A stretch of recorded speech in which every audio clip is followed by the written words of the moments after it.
Good morning, everyone. My name is Cesar Alessi Perez, and I'm a research associate with the Higher Education Center, the Public Policy Institute of California. Thank you for attending our virtual program today, featuring the findings from PPIC's latest report, How Are Black and Latino Men Faring After Developmental Education Reform? The report, technical appendices, policy brief, and slides from today's briefing can be found on the website at ppic.org. But before getting started, I want to acknowledge that this research and event are supported with funding from the Bill and Melinda Gates Foundation, ECMC Foundation, and the Sutton Family Fund. We'd like to thank them for their continued support of this work. Now, for today's program, I, with the help of my co-author, Adrian Trinidad, will present some of the key findings from our research and then answer some questions from our virtual audience. If you have a question, please send it along with your name and organization to the email address on the screen, ppiceventquestions@gmail.com. And just a quick reminder, PPIC is a public charity and does not take or support positions on any ballot measure or legislation, nor does it support, endorse, or oppose any political parties or candidates for public office. And with that, I will get started on the presentation and share my screen. Great. So the report for which this presentation is based is co-authored by myself and my colleagues Marisol Cuellar Mejia and Adrian Trinidad.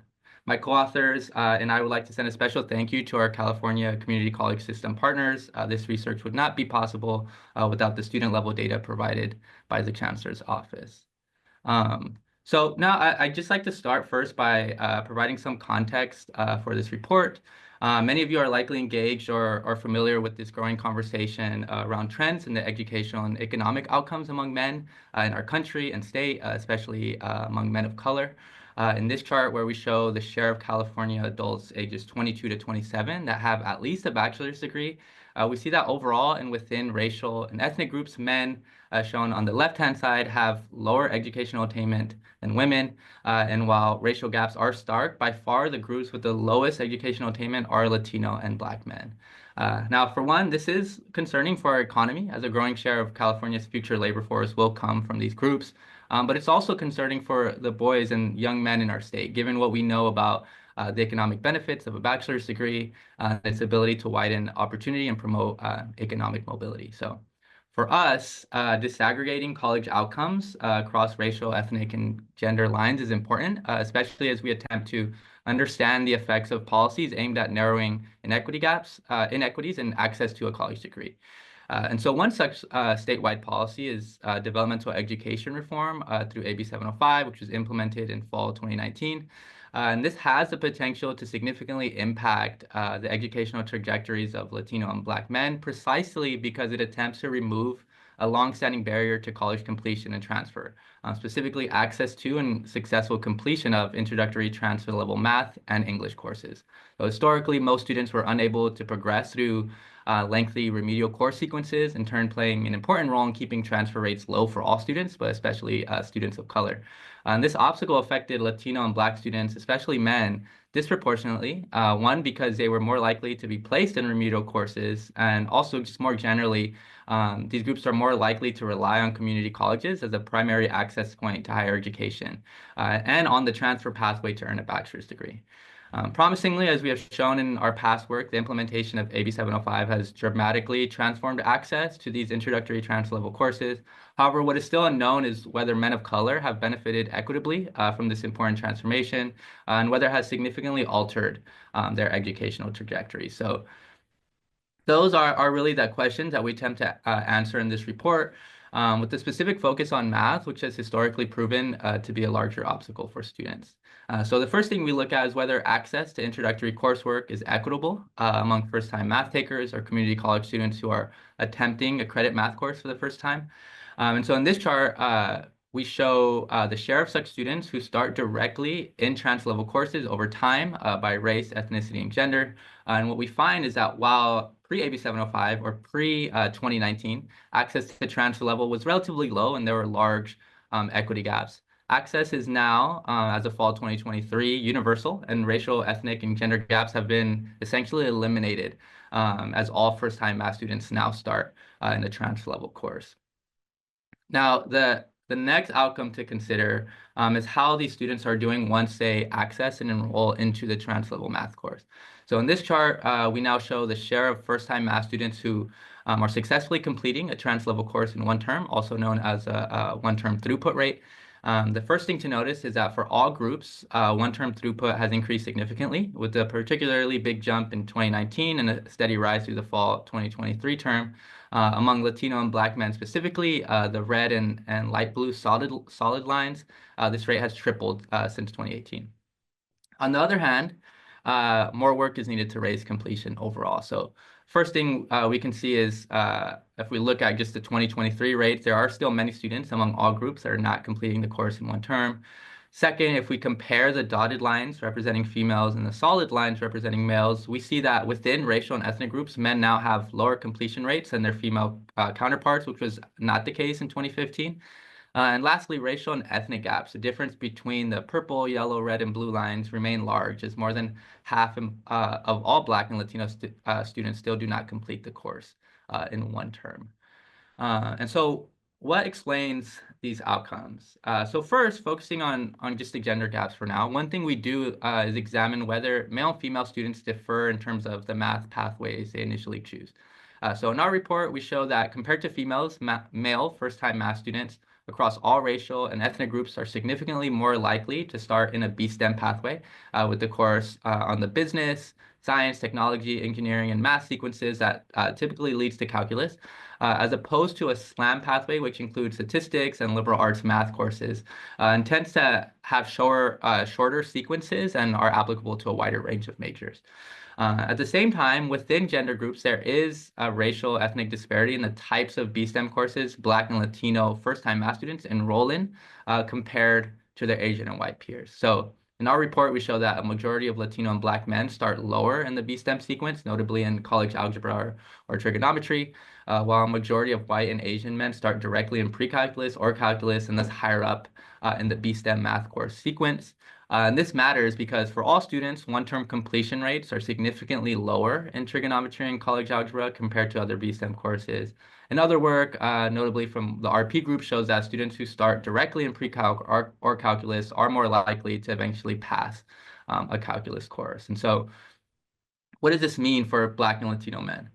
Well, as we show in this figure, we find that across all racial and ethnic groups, one-term throughput rates, or one-year throughput rates, actually in this case, are significantly higher among first-time math students that start in a SLAM course compared to a B-STEM course. So here we show the gap in completion rates for each group. So among Asian students, for example, B-STEM students are 5 percentage points less likely to complete a math course in 1 year compared to SLAM students. Moving down the chart, we see that this gap is 8 points among white students, 9 among Latinos, and 10 among Black students. So knowing what we know about trends in B-STEM enrollment, this tells us two things. One, we likely see larger gender gaps in introductory math completion post AB 705, now that all students are enrolling in trans-level courses, because men are more likely to start in B-STEM and completion rates in B-STEM courses are lower. At the same time, the gaps between those who start in B-STEM versus SLAM are slightly larger among Black and Latino students, likely because they start in different B-STEM courses that have lower success rates, which could explain some of the racial ethnic gaps we see in overall completion. Now, our analysis and discussion on these gaps also considers co-requisite support courses. Motivating this is growing research outside of California, most notably in Texas, highlighting the potential of co-requisites to raise completion rates and narrow racial equity gaps. Our previous work has also shown that at some colleges, co-requisites are significantly raising completion rates, specifically among Black and Latino students. So in this figure, we first look at the share of first-time math students that are starting in a co-requisite course. And we see that there are really no gender differences, but there are significant differences across racial and ethnic groups. So on one hand, this is promising because Black and Latino students who may be more likely to benefit from additional academic support are more likely to access and enroll in such courses. But still, enrollment in co-requisites is pretty low overall, at least compared to the share of students not passing the trans-level course in one term. At the same time, co-requisite outcomes among first-time math students in California are mixed.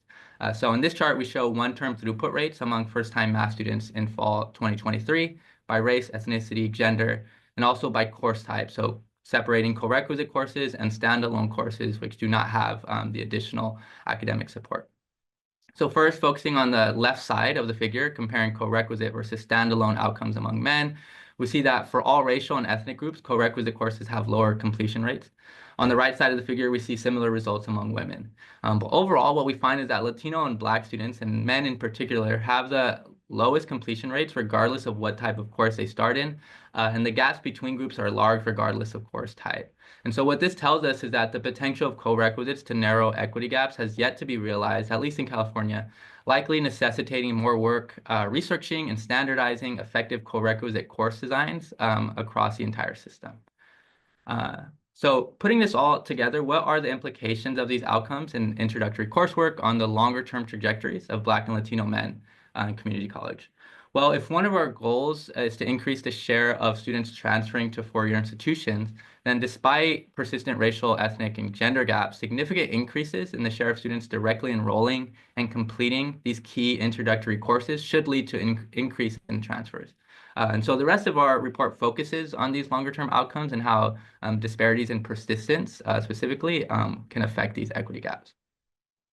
So to start, in this figure, we look at the share of all first-time degree and transfer-seeking students in fall 2019 who transferred within 4 years of their initial enrollment in the community college system. And so if we look at the overall rates of transfer on the far left of the screen, we see that transfer rates are relatively low for all students and are especially low among Latino and Black students. However, if a student successfully completes a transfer-level math course within their first or second year, their probability of transferring increases significantly, and racial ethnic gaps narrow. In our report, we actually find this to be happening. So while racial gaps persist, the share and number of students from all groups successfully completing math during their first year in college has increased significantly under AB 705. So from this perspective, we should expect downstream effects on transfer, raising transfer rates among Black and Latino men, narrowing disparities between their Asian and white peers. At the same time, persistence throughout the community college journey remains a significant challenge, particularly among Black and Latino men. So in this figure, we show the distribution of four-year outcomes among first-time degree and transfer-seeking students in fall 2019 by race and gender. And so the darker bars on the far right, the blue bars, show the share of students who eventually stopped out, meaning they did not transfer, they did not earn a degree, they did not achieve our proxy for transfer-ready status, and they did not remain enrolled during what would be their fourth year in the community college system. So in essence, these students did not persist or were not able to make significant progress in completing their educational goals. Concerningly, we see that this stopout rate is much higher among Latino and Black students and highest among men in those groups.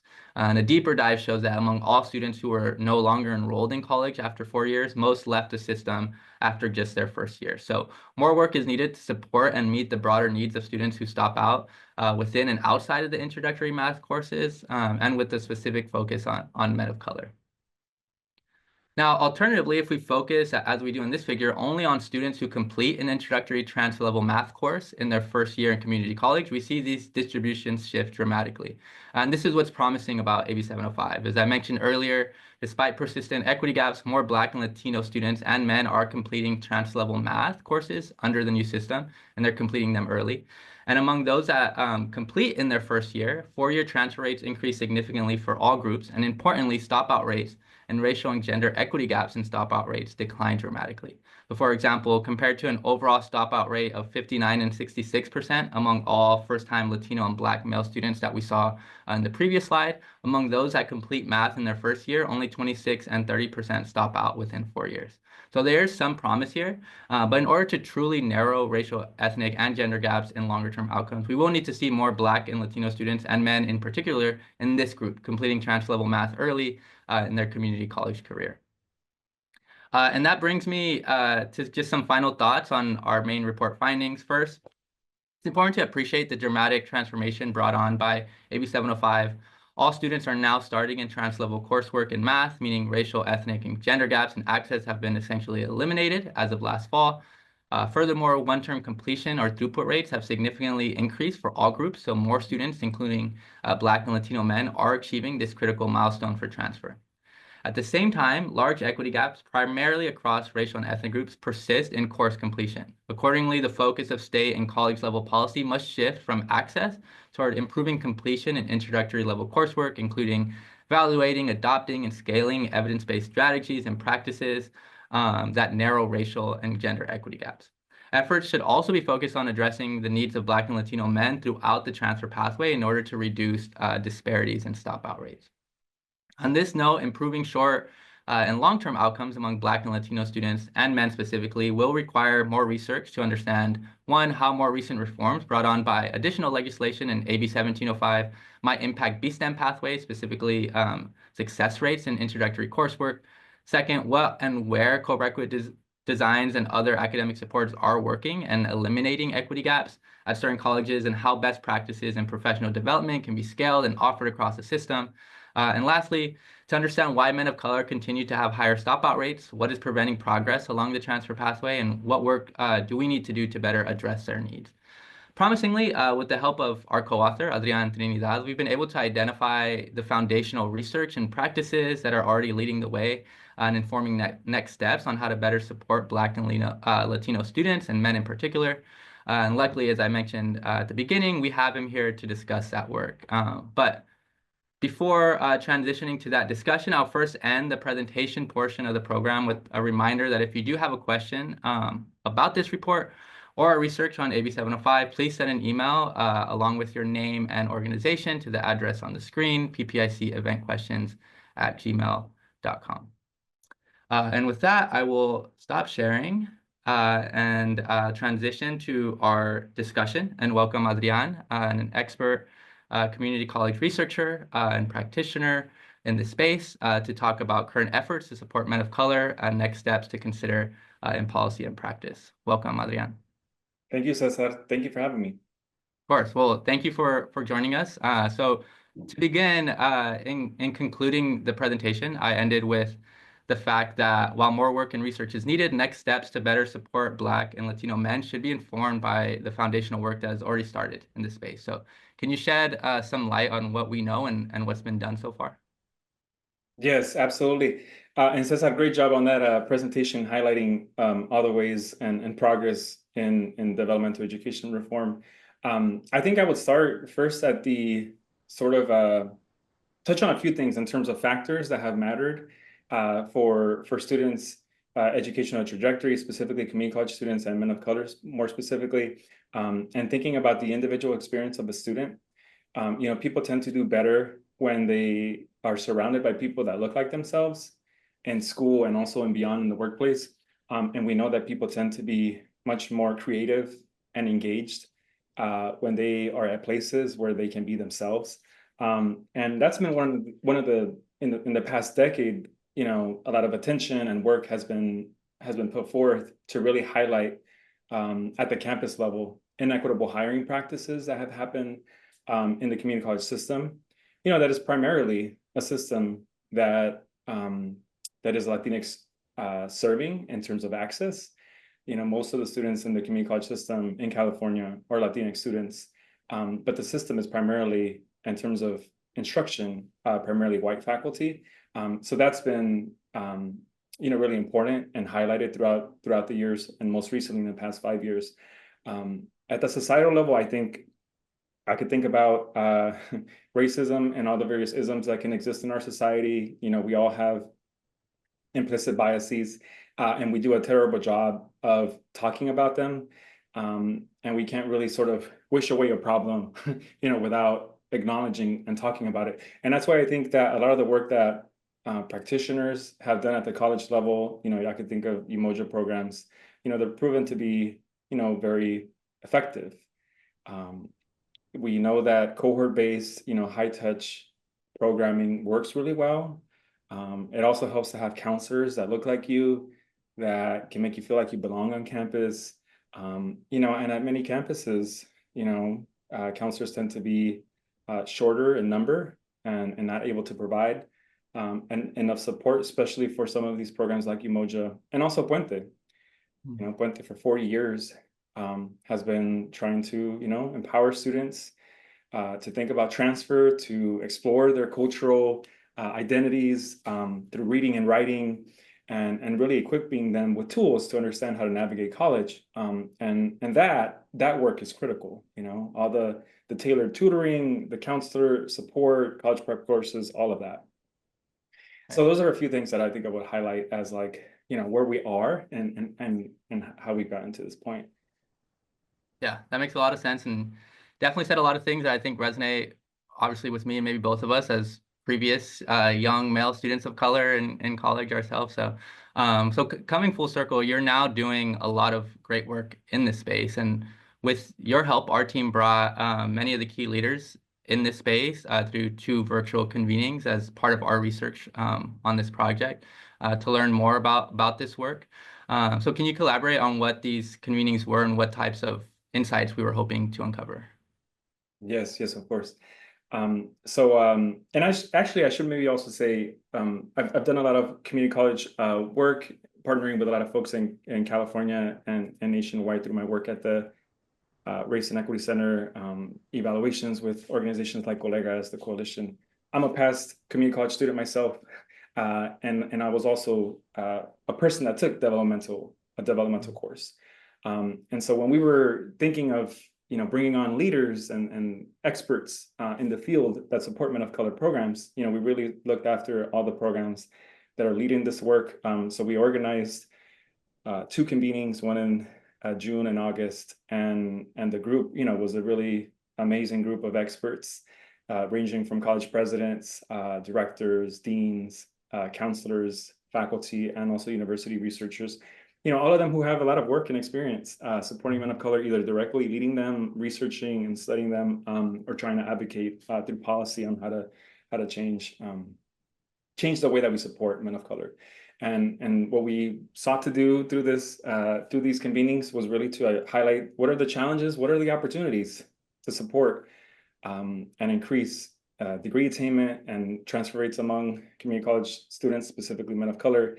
What are some policy recommendations that could ensure the success of community college men of color, and also areas of future research, and also examples of models of programs and other initiatives that could really make a difference for community college men of color, and also specifically within the space of developmental education reform. And we organized those convenings, we talked, we had breakouts, tried to collect as much information as possible. And so we could talk about some of those things, but I think for me, the biggest sort of takeaway and picture was really looking at what kind of systems, what kind of structure is in place to support students. And all of the experts, and we can expound on them, but they all consistently agree that we have to do more and think more carefully about what happens in the classroom, beyond this, the mechanics of access and how students, what courses they are taking, what happens in the classroom when they take that course. Yeah. So let's get into that part of it. I do want to say I was part of these convenings. I got to sit in. I think at times they got really passionate, which I appreciated, right? Because I think progress like in this space relies on like passion and like the hard work of practitioners and frontliners on the ground that are helping individual students and seeing what's going on and what challenges they're facing. So it makes sense that it becomes like a sort of like personal mission. I think it is for us as well. So okay, so getting to our like insights, we did learn, as you said, a great deal from this work, and connecting this to our findings, our quantitative analysis suggests that when it comes to increasing completion of Gateway Math and English, so just focusing on this first milestone, we really need to be focused on narrowing racial and ethnic equity gaps. So you talked about work in the classroom. Can you talk about what we learned in terms of what needs to be done to improve completion in these courses among Black and Latino students, and just the main takeaways from the convenings, but also just some of the research in this space?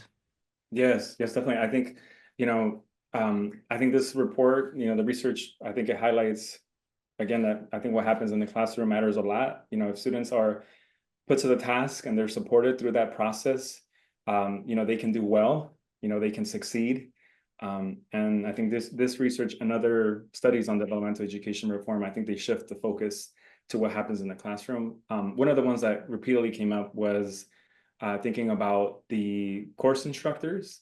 And we know that developmental courses historically were primarily taught by adjunct instructors who unfortunately, are very disempowered faculty members in the community college system. And although they tend to be more diverse than full-time tenured faculty, they have the least amount of resources to support and ensure that students can succeed. They have the least sort of participation in the shared governance process, the least access to professional development, office hours, things like that. So who is the instructor? Repeatedly came up in these convenings, and students know this. They access Rate My Professor to choose and select which professors to take and which ones would be the most engaging and connect to them as students. Co-requisite courses, and you shared some of those results. We see mixed results with co-recs, not only in this study but other studies.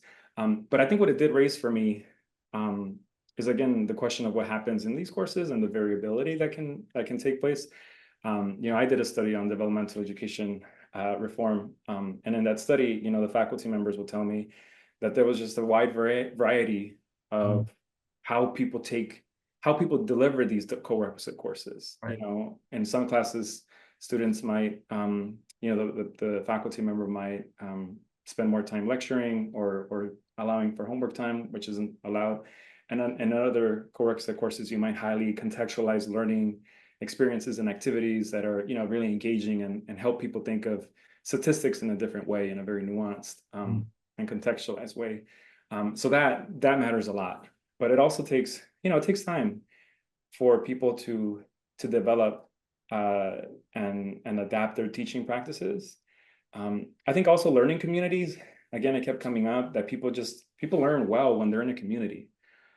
When they feel like they are learning together, when they have the support of a person, a tutor, a counselor, and they are also invited to appreciate and learn in different forms and learning from others rather than the traditional, delivering content approach of instruction. And I think, again, Puente, Umoja, other programs, they have been leading this work. They are the models of how you do this kind of work, and the faculty that developed that programming. So those are just a few that I could think of. Yeah, that makes a lot of sense, and will be interesting to see. I think we're in our future reports on this space, we want to do a deeper dive on these types of supports and co-requisites specifically, and just I think the state is moving towards like this broader focus or more like emphasis on completion, and so yeah, we'll see. We'll be interested to see how that goes. So now thinking more like longer term, and this was kind of like maybe the main more like primary focus of these convenings is like thinking about these challenges that Black and Latino men specifically are facing and along like the pathway to transfer or degree completion, and the challenges they might be facing in terms of just remaining enrolled. And I talked about this a little bit in the presentation. And so what does this require? In one sense, you could think like more like tailored supports that effectively address the intersectionality of race and gender. And I think this was talked about in our convening. So can you expand a little bit on what we learned among how we can like improve transfer rates and degree completion among Black and Latino men specifically? Yes, of course. So one of the big important ones that we kept hearing, both from the research but also from the convening participants, is centering students' experiences. And it tends to be used frequently, this term of centering students and centering student voice. But what really participants meant is how do we move away, even in 2024, from this notion that students, are solely responsible for their success and not thinking and reflecting on, the various institutional practices that shape how a student may experience a course, whether that's the representation of the faculty, the how co-requisites are delivered, the curriculum that's in courses and things like that.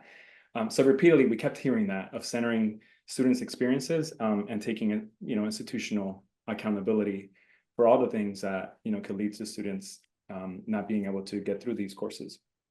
We also heard about developing self-confidence and motivation in students, and I would think also of like self-efficacy, and one of the tenets of self-efficacy is vicarious experiences and seeing people that look like you, and that matters a lot for people to feel empowered. Right. And again, like I mentioned at the top, the system, the California community college system doesn't represent the primarily Latinx student body, Right. at least, in terms of the faculty and administrators, maybe perhaps in the classified staff. But the system as a whole needs to do a better job of supporting hiring, retention, and recruitment strategies that that would welcome people that have competencies that are proven, that have like a proven track record of supporting students, specifically students of color, who will make up the most of these institutions. I also think about when we were having the convenings, a lot of people talked about the kind of approach to instruction and moving away from individualistic ways that we deliver Right. the curriculum. So not focused on high stakes exams, things that don't serve communities of color and don't serve industry needs, because people are more collaborative in industry, and you need to learn how to work well in groups and things like that, and really paying attention to that. I also think we had a few comments in the convenings about we really need to rethink the master plan for higher education.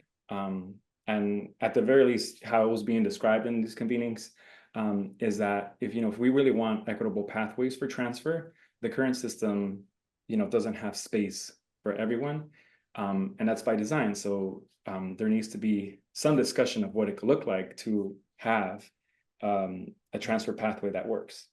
So those were a few, and there's more obviously that are covered in the report. But yeah.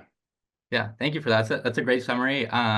Fortunately, we are at time for this discussion, so we'll transition to Q&A. I was going to say I'll take the spotlight off of you, but I do want to get to one of the questions that we just got from the Inland Empire, is about giving examples of successful or effective men of color specific programs in the community college system. So maybe we can just continue this conversation. But again, as a reminder, please send questions if you have any. This is coming from the Inland Empire. So specific examples of programs and maybe how that can inform next steps. Yeah, so I would think of there's programs that all follow the same stylistic. Right. They have the same similar components. Thinking of MOCAN, Umoja, Puente, Amen, and they're all tailored on really allowing students the opportunity to see people that look like themselves, and also to allow students to be their full authentic selves, to get through college. And being a first generation college student, that experience of going into spaces for the first time in your family, these programs allow and support students to get through college and still be themselves, and still talk to their grandmothers on the weekend, and things like that. So the programs are about really providing culturally relevant instruction, counseling support, doing talks. A lot of programs, for example, are doing barbershop talks or implementing programs where they have people who cut hair, and they talk about what are you thinking about, how's your class going, having conversations like that, and centering college preparatory skills and knowledge to really support students. But most importantly, throughout, it's creating a space where those students feel like they belong. So it's, I think, not, and we mentioned some of those programs, those specific programs in the report, but I think broader than that, it's really, essentially, how do you create a space for people to feel like they belong, and to feel like they're empowered to be successful in a community, and not, sort of by themselves.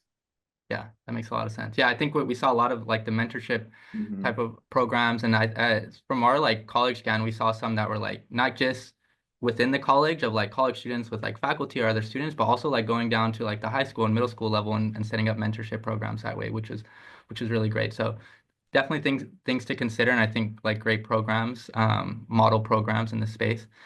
We do have another question from Sacramento on it says, what do you make of mixed results with co-requisites? What should be the next steps? So yeah, we talked a lot about co-requisites. Maybe I can start, and then Adrian, if you have any thoughts. So as we talked about, we go more in depth in the report. There's large variation in outcomes in co-requisite courses throughout the system.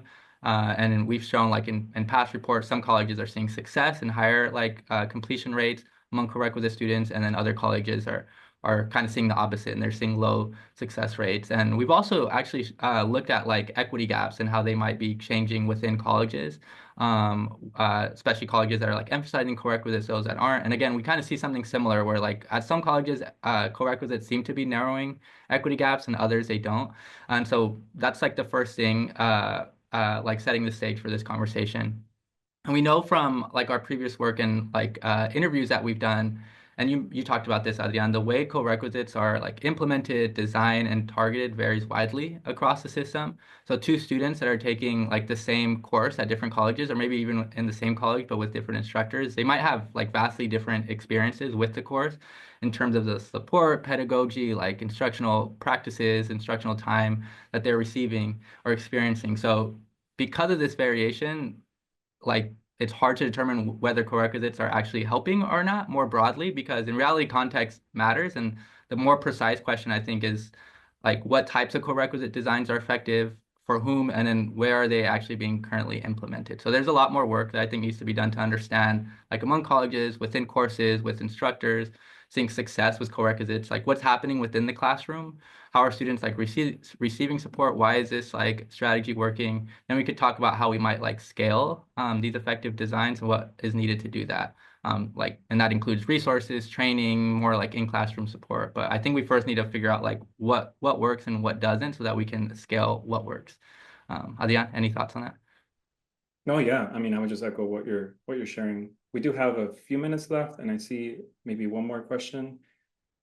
Yeah, so we have another question asking, why do you think Black and Latino men are more likely to leave without completing a degree? So yeah, this kind of gets to the end of the presentation and end of our report, where we talk about longer term outcomes, and stopout rates are tend to be higher among like Black and Latino students overall, but men in particular. I think we've like looked at, there's like national surveys that talk about how cost and like work trade-offs seem to be like the biggest factors influencing these outcomes. One explanation, I think, like in the research and that we consider has to do with like labor market and family or cultural incentives, or heightened like pressures to contribute like economically within the household and work immediately after high school. In our report, we show that young men in California without college degrees tend to have higher wages than their female counterparts. So that can definitely factor in. And a colleague of mine has also done some work looking at like the rise in disconnected youth. So also just like young adults that are not in school and also not working. And this seems to be higher among Black and Latino men in particular. So there's a lot like that needs to be researched in that space as well. But there's also other factors in the research, right? Adrian, maybe you can speak on that of what like experts in this space have said about what's influencing their educational trajectories. Yes, I would just echo what you're sharing, and also just some questions if students don't know that this is the case, if we're not making that, if we're not doing the case building Right. to support students to know, hey, if this college degree will get me to X position, I think we need to paint that picture, and that outreach, and that painting painting that picture, I think, is important. I'll just give a quick example. My brother in community college, he was doing automotive tech, and through a faculty member encouraged them and say, hey, you could be an engineer beyond that.